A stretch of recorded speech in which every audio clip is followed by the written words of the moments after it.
Hello friends, welcome to my YouTube channel. Today we are discuss on cytotaxonomy.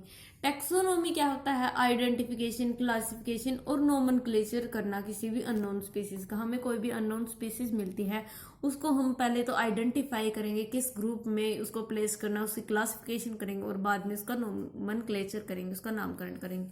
अब हम cytotaxonomy पढ़ेंगे। Cytotaxonomy किस चीज से रिलेटेड है? सेल या न्यूक्लियस से रिलेटेड है। मतलब या जो साइटोटैक्सोनॉमी है वो बेस्ड होती है क्रोमोसोमल स्टडीज पे बेस्ड है।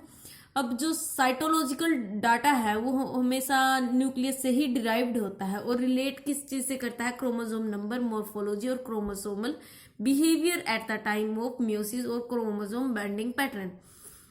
अब इसमें जो साइटोटैक्सोनॉमी है ये जो स्टडी होती है क्रोमोसोम की हर एसेप्ट में करती है। जैसे नेचुरल पॉपुलेशन की स्टडी होगी क्रोमोसोम की, और एक्सपेरिमेंटल सिविलाइजेशन एक्सपेरिमेंट पे भी बेस्ड है और ये नेचर पे भी बेस्ड है। अब कुछ साइटोलॉजिकल कैरेक्टर जो टैक्सोनॉमी में यूजफुल है वो पढ़ेंगे हम। फर्स्ट है क्रोमोसोम नंबर। अब हमें पता है जो क्रोमोसोम नंबर हर एक स्पीसीज में कांस्टेंट है, लेकिन कुछ एक्सेप्शन है। कई जैसे क्रोमोसोम नंबर कई स्पीसीज में सोमैटिक सेल में अलग अलग पाए जाते हैं, अलग अलग प्लांट झरना के अंदर।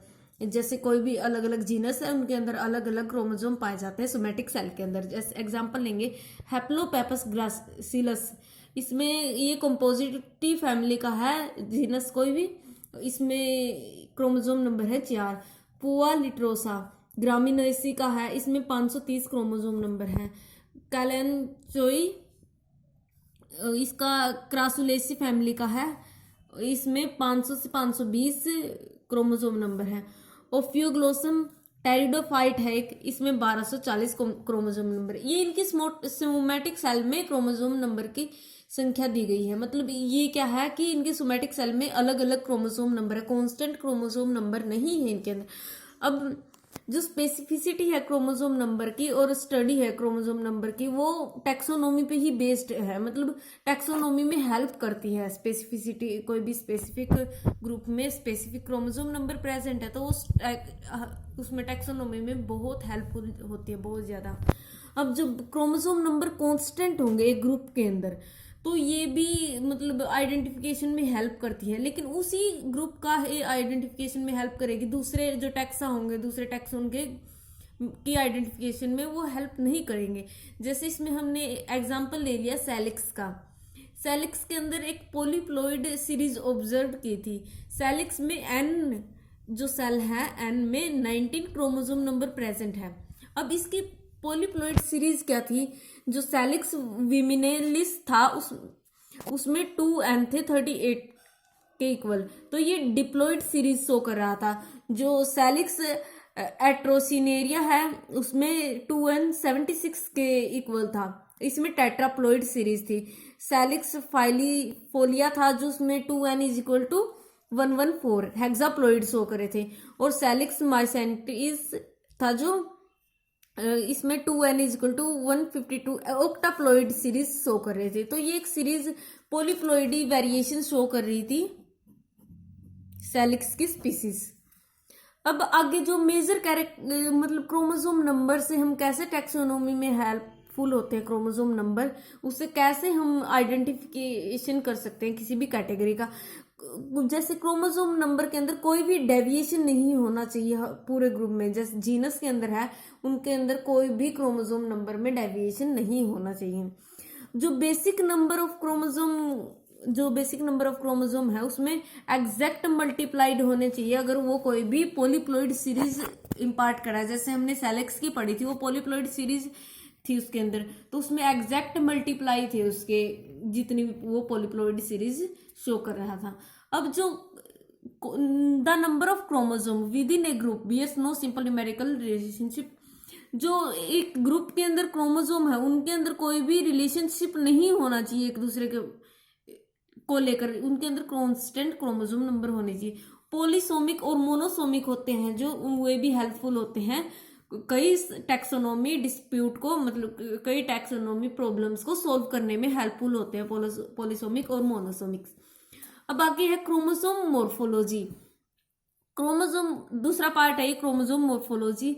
अब जैसे कैरेक्टर हो गए, सेंट्रोमियर की पोजीशन क्या है, आर्म की लेंथ छोटी है बड़ी है, प्रेजेंस ऑफ नोब प्रेजेंट है, सैटेलाइट क्रोमोसोम है या नहीं, उसके बेस पे वो भी टैक्सोनोमिक पर्पस में यूज किए जाते हैं।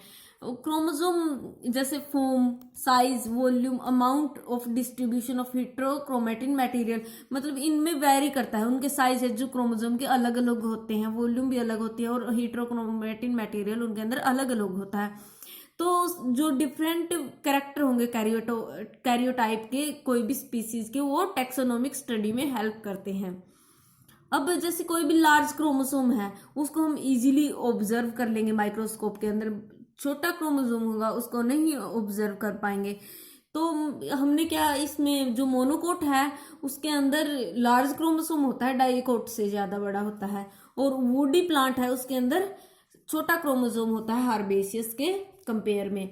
अब मोर्फोलॉजिकल कैरेक्टर हो गए क्रोमोसोम के, प्रेजेंस और एब्सेंस ऑफ सेकेंडरी कंस्ट्रक्शन, मतलब सेकेंडरी कंस्ट्रक्शन प्रेजेंट है या नहीं, सैटेलाइट क्रोमोसोम है या नहीं, वो सिमेट्रिकल और एसिमेट्रिकल क्रोमोसोम, वो क्रोमोसोम सिमेट्रिकल है या एसिमेट्रिकल है, प्रेजेंस और एब्सेंस ऑफ सैटेलाइट प्रेजेंट है या एब्सेंट है, इनकी बेसिस पे भी हम टैक्सोनोमिक प्रॉब्लम सोल्व कर सकते हैं।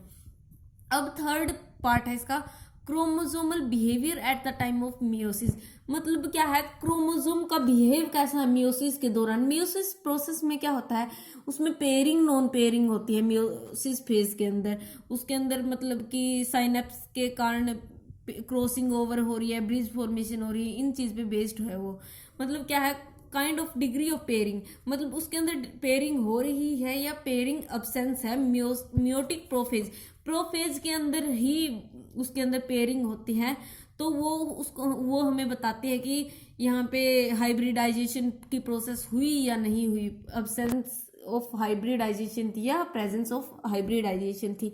तो मतलब क्या है, अब नॉर्मल मियोटिक बिहेवियर होगा जो हाइब्रिड के अंदर, तो उसको हम इजीली ऑब्जर्व कर सकते हैं। जैसे मतलब कि उनके अंदर पेयरिंग हुई, 2 बार पेयरिंग होगी एक बार की बजाय, तो वो अबनॉर्मल मियोटिक बिहेवियर हो गया, तो वो क्रोमोसोम एब्रीवेशन की हेल्प से इजीली आइडेंटिफाई हो सकता है। जैसे क्रोमोसोम बिहेवियर एट मियोसिस, जो pairing non pairing, crossing over, bridge formation, ये भी टैक्सोनॉमी में बहुत हेल्पफुल होते हैं।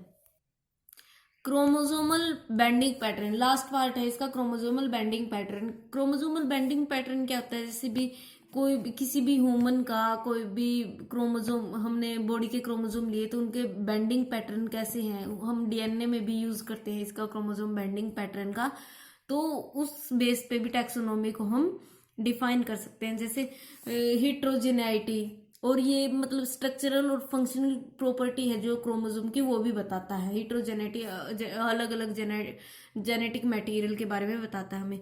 तो डिफरेंट बेंडिंग पैटर्न है, किस चीज में हेल्प करती है टैक्सोनोमिस्ट के, ये जो होमोलोगस पेयर है क्रोमोसोम के, वो मतलब कि कई मेथड आए हैं, नए मेथड हैं जो कन्वेंट मेथड हैं, उनसे हम डिस्टिंग्विश नहीं कर सकते होमोलोगस पेयरिंग को, तो हम टैक्सोनोमिस्ट है उसको क्रोमोसोमल बेंडिंग पैटर्न को प्रेफर करते हैं।